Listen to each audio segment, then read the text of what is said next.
منتهى الجمال والروعه. الحريف مصطفى فتحي بعد نقلتين يخلصها خلصانه بشياكه يا ابني. حلوه حلوه حلوه. 1-0 لنادي الزمالك. نتيجه منطقيه قلت لحضراتكم لرغبه لعيبه الابيض ان هم اللي يروحوا لل18.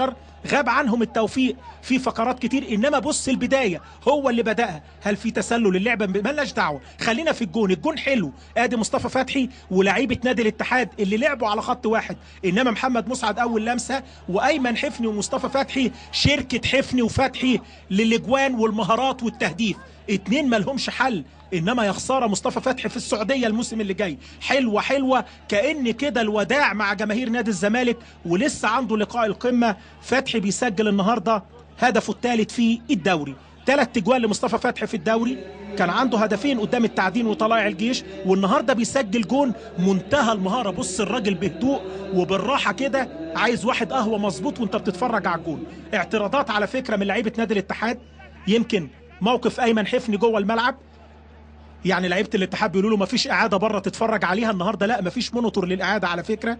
وادي بيتكلم اللعيبه، والمساعد الاول قدامنا محمود رضا. هل ايمن حفني كان متسلل؟ ملناش علاقه، الناس بتزعل سواء اتكلمنا ايجابي سلبي، يقول لك الراجل جاي علينا او الراجل مع الفرقه اللي جابت الجون.